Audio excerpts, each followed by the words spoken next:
Level 1. $800 a month. You make candles at your kitchen table after your shift ends. The wax cools while you refresh a marketplace app that sold 4 units this week. 4.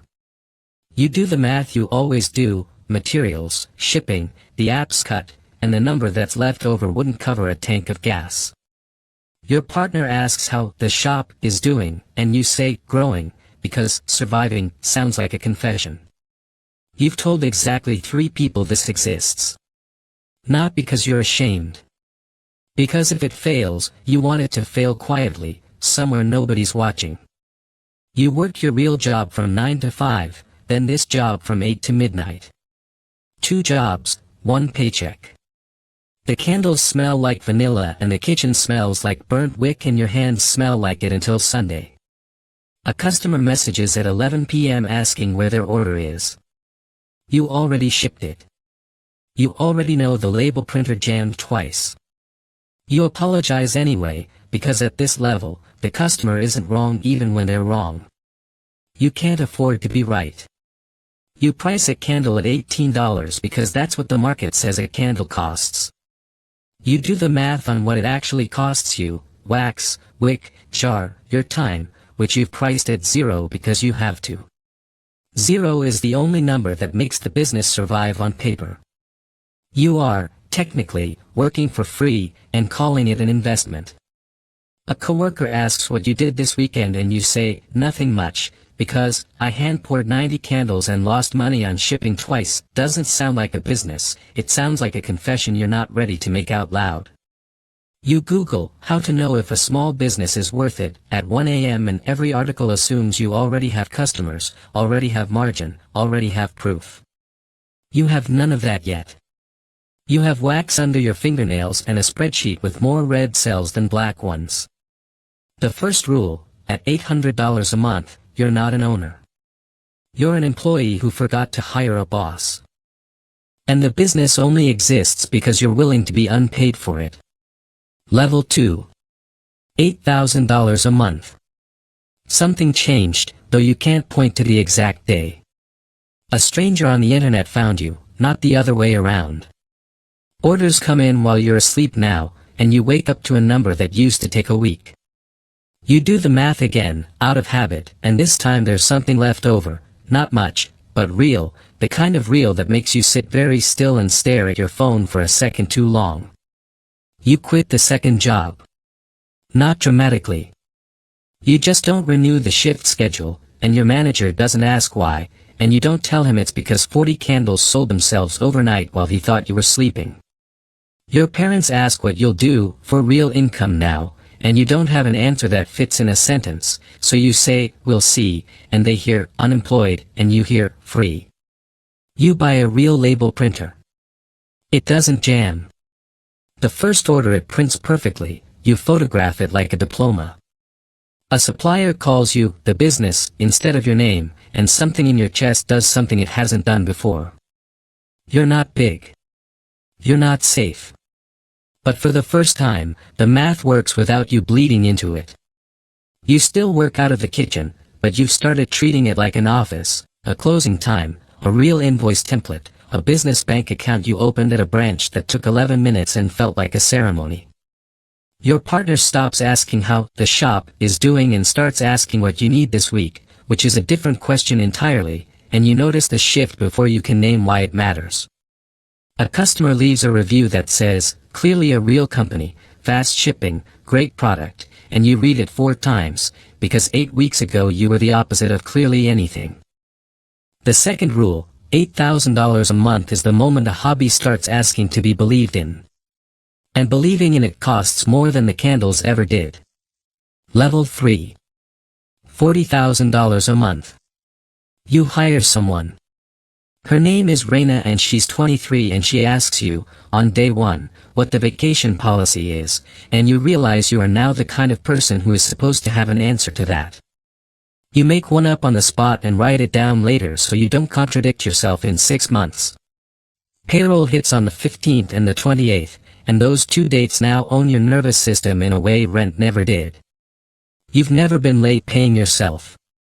You've been late paying Reina exactly 0 times, and you intend to keep it that way even the month the client ghosts you on a $6,000 invoice.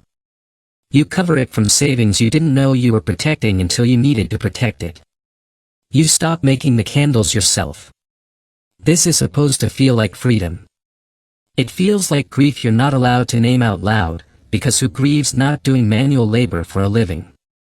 You watch Reina pour a batch slightly wrong and you say nothing, because it's fine, because it has to be fine, because the version of you that needed every candle perfect can't run 12 orders a day anymore.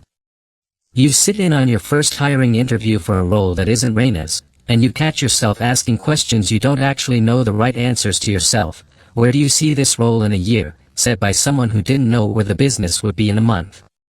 You start reading contracts before you sign them instead of skimming for the total, because a supplier once buried a renewal clause in paragraph 9 and you paid for not noticing for 4 months. The third rule, $40,000 a month, is where the business stops being your hands and starts being your judgment. And judgment is a much lonelier muscle to use. Level 4. $250,000 a month. You sign a lease on a real space, not a converted garage, a unit with your name on the glass door. 12 people work for you now. You know all their names. You know 11 of their kids' names. You don't know their salaries by heart anymore, which used to feel impossible and now just feels like Tuesday. A vendor tries to renegotiate a contract midterm, assuming you're too small to push back. You push back. He folds in a phone call that takes 4 minutes, and you hang up and just sit there, because 6 months ago that same man didn't return your emails for 2 weeks. Nothing about you changed. The number next to your name did, and the number did the negotiating for you. Your accountant uses the phrase, quarterly tax strategy, like it's a normal sentence, and you nod like it is. A local news outlet asks to profile your success story, and you almost laugh, because you know what's underneath the glass door, the nights Reina and you ate cold dinner at the workbench, the invoice that almost broke you. Nobody wants the real story. They want the door. An old friend from your first job messages you out of nowhere, congratulating you on making it, and asks, half joking, whether you're hiring. You are, actually. You spend 2 days wondering if hiring him would look like charity or loyalty, and you realize those two things look identical from the outside and feel completely different on the inside. You hire someone else instead, someone qualified, and you never mention the message to anyone, and some part of you knows that not answering was its own answer. The fourth rule, $250,000 a month, buys you a story other people tell about you. It rarely matches the one you tell yourself. Level 5. $1 million a month. Somebody uses the word investor in a sentence directed at you, and it takes you a second to understand they don't mean a customer who bought in bulk. A firm wants to talk. They fly someone out. He wears a blazer with no tie. Orders a black coffee, and asks about your unit economics, like it's small talk. You've built an entire language fluency you didn't know you needed, just to survive one lunch. Employees now number 41. You learn about a conflict between 2 department heads from a Slack thread you were accidentally added to, not from either of them directly. That's when you understand, you're not in every room anymore. Decisions are being made about your company, by people who work for you, without you. This should terrify you. Mostly, it just makes you tired in a way sleep doesn't fix. The investor calls again. He uses the word valuation and attaches 8 figures to your name like it's a fact instead of a guess. You don't take the deal. Not yet. But you drive home differently that night, slower, windows down, running the number over in your head like a song you can't stop hearing. You fly out to meet a manufacturing partner who once wouldn't return your calls at level 2.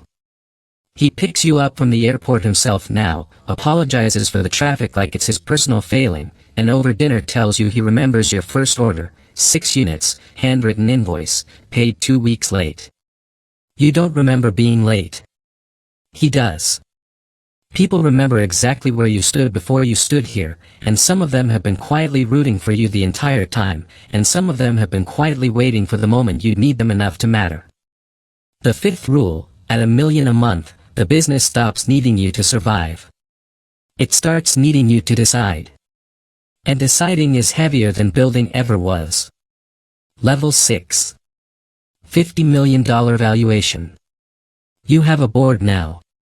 5 people, 4 of whom didn't exist in your life 18 months ago, sit in a room twice a quarter and ask you to defend decisions you used to make alone at a kitchen table at midnight. One of them, a man 20 years older than you, says, "I've seen this movie before, about a plan you're proud of." And you spend the rest of the meeting trying not to let your face do anything.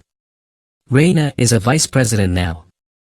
She has her own hires, her own budget, her own version of the sleepless nights you used to have alone. You watch her flinch at a payroll number the way you used to, and you want to tell her it gets easier, but you're not sure that's true, so you just buy her team lunch and say nothing. A term sheet arrives from a private equity group. The number on it makes your hands go cold in a room that isn't cold. It would set your family up for generations. It would also mean somebody else decides what happens to the 12 people who ate cold dinners with you at a workbench that doesn't exist anymore. You don't sign it. You don't say no either. You just sit with it, the way you once sat with a $6,000 invoice, except this time the zero has 6 more digits and the fear feels almost identical.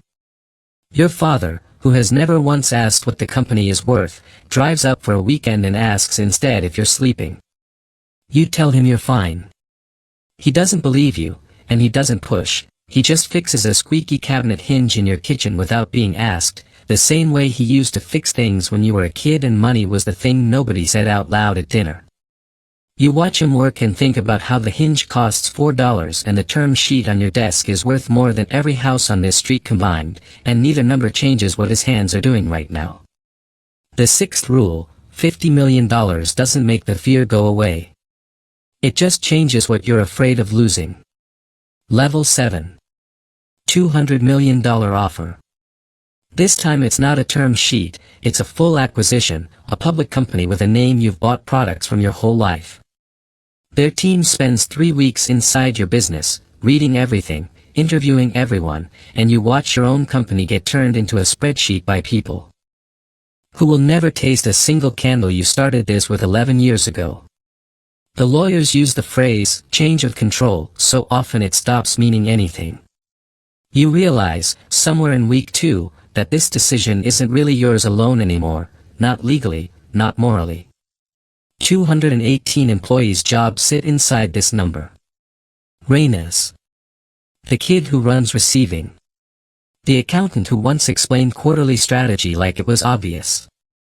You didn't build a candle company. You built 218 mortgages, and you didn't notice the exact day that happened. You sign it at 11:40 p.m. on a Thursday, alone, at a desk that costs more than the car you drove to your first craft fair. Nobody claps. The wire clears on a Tuesday like it did for someone else, in a different story, years ago, and you sit in your driveway with the engine off, and you don't feel like celebrating. You feel like you just handed someone your kid's hand at the airport and told them to raise her well.